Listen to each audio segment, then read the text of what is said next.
Sex determination.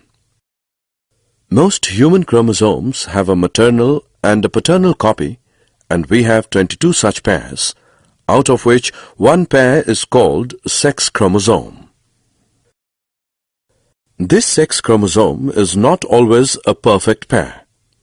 Women have a perfect pair of X chromosome, but men have a mismatched pair in which one is normal sizes X chromosome, other is short, called Y chromosome. So women are XX and men are XY. During transmittance, mother will always contribute an X chromosome irrespective of sex of child, while chromosome contributed by father will determine the sex of child.